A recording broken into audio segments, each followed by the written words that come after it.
안녕. 오늘은 엄마가 정말 특별한 예술가 이야기를 들려줄게. 엄마도 처음에는 이 사람의 작품을 보고 이거 좀 이상한데?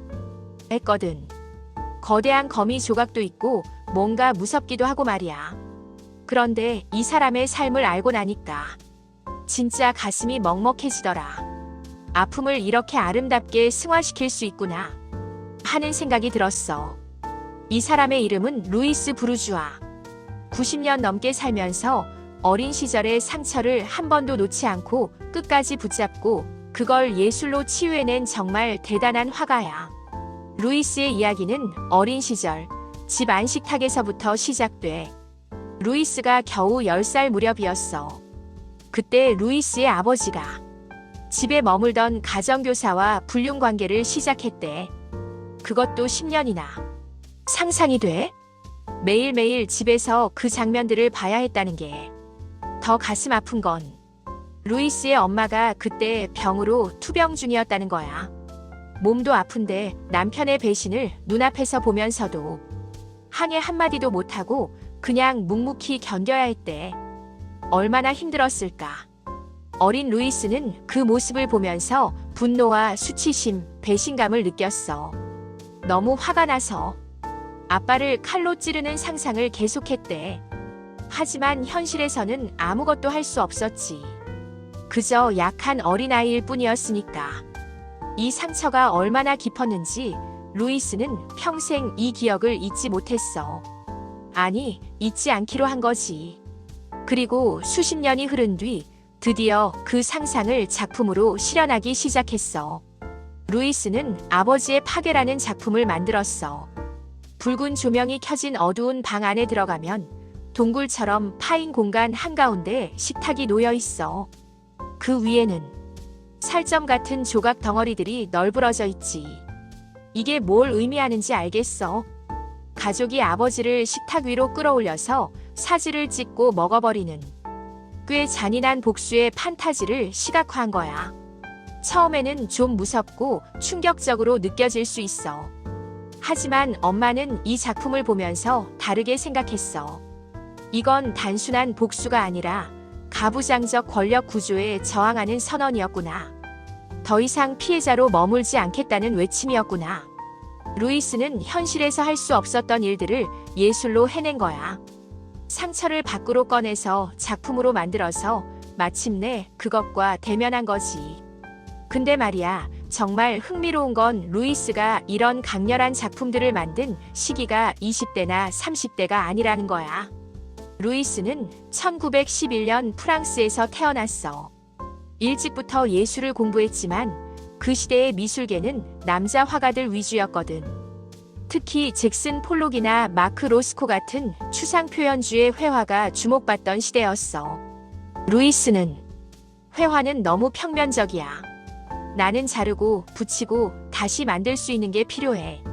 라고 말하면서 조각과 설치 작업을 선택했어. 하지만 여성 작가의 실험적인 시도는 쉽게 주목받지 못했대. 게다가 결혼을 하고 새 아들을 키우면서 한동안 가정에 매여 있었어. 많은 여성 예술가들이 그랬던 것처럼 말이야. 그러다가 60대 무렵 페미니즘 운동이 확산되면서 루이스의 작품이 다시 조명받기 시작했어.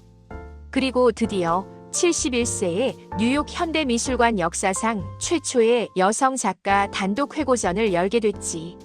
너무 늦었다고 생각할 수도 있겠지. 하지만 루이스의 예술은 오히려 그 나이에야 비로소 완전히 무르익은 것 같아. 70대, 80대의 대표작들을 쏟아내며 왕성하게 활동했거든. 이게 엄마한테 주는 메시지가 뭔지 알아? 늦은 건 없다는 거야. 진짜 하고 싶은 일이 있으면 언제든 시작할 수 있다는 거지. 루이스의 초기 작업 중에 페르소나즈라는 시리즈가 있어. 가족 구성원을 상징하는 80여 개의 나무 조각들을 세워놓고 매일 아침 작품의 위치를 바꾸는 작업이었대. 아버지 역할을 한 조각은 구석으로 밀어내고 엄마와 자녀 조각들은 서로 가까이 모으고. 이게 뭘 의미하는지 알겠지? 어린 시절 바꿀 수 없었던 가족 질서를 이제 예술로 뒤늦게 재배치하는 의식을 치르고 있었던 거야. 그리고 판무매종이라는 작품도 있어. 여성의 누드 위에 집이 얹혀있는 이미지야.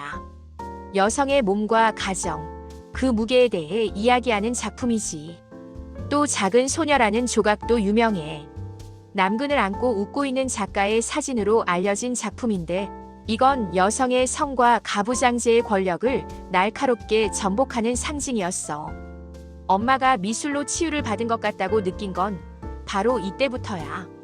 루이스는 시간이 흐르면서 시선을 아버지에게서 어머니로, 파괴에서 재건과 보호의 이미지로 옮겨가기 시작했어.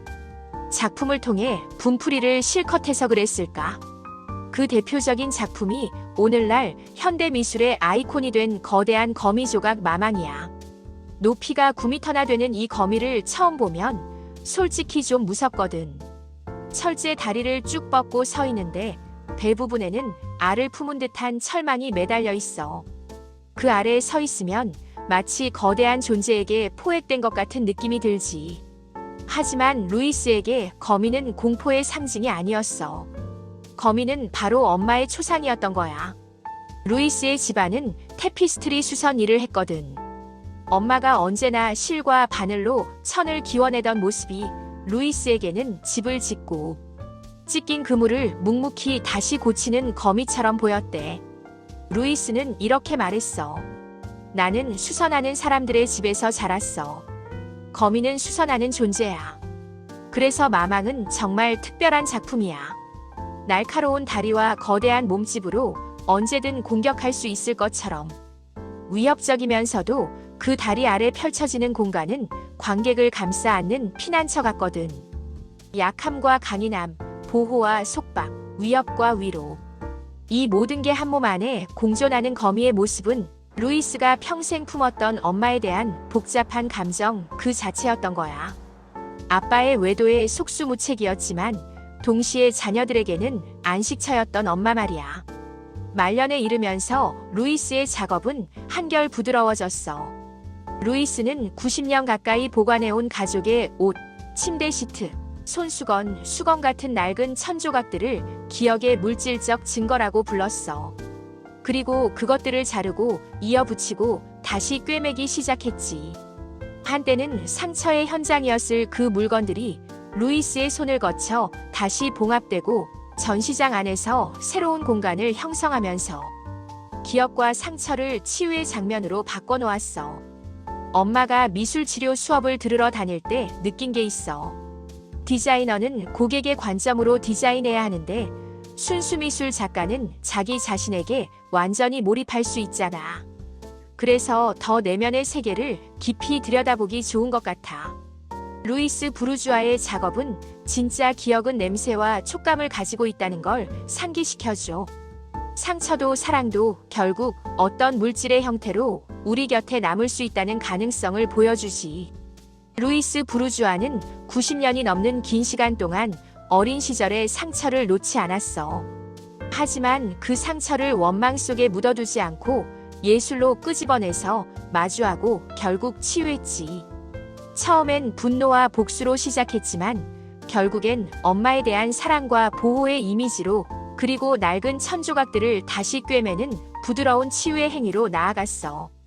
우리 아가야, 너도 살다 보면 힘든 일이 있을 거야. 아픈 일도 있을 거고. 그럴 때 루이스처럼 그 감정을 밖으로 꺼내보면 어떨까? 꼭 거창한 작품이 아니어도 괜찮아. 그림 한 점, 글 한 편, 노래 한 곡. 내 마음을 담은 뭔가를 만들어보는 거야. 그게 바로 치유의 시작이 될 수 있어. 엄마도 오늘 루이스 부르주아 이야기를 너한테 들려주면서 다시 한번 위로받은 것 같아. 상처는 숨기거나 부끄러워할 게 아니라 마주하고 표현하면 결국 치유될 수 있다는 걸 말이야. 오늘 하루 우리 아가도 내면의 목소리에 귀 기울이는 시간을 가져보면 좋겠어. 사랑해, 내 딸아. 엄마는 언제나 내 편이야.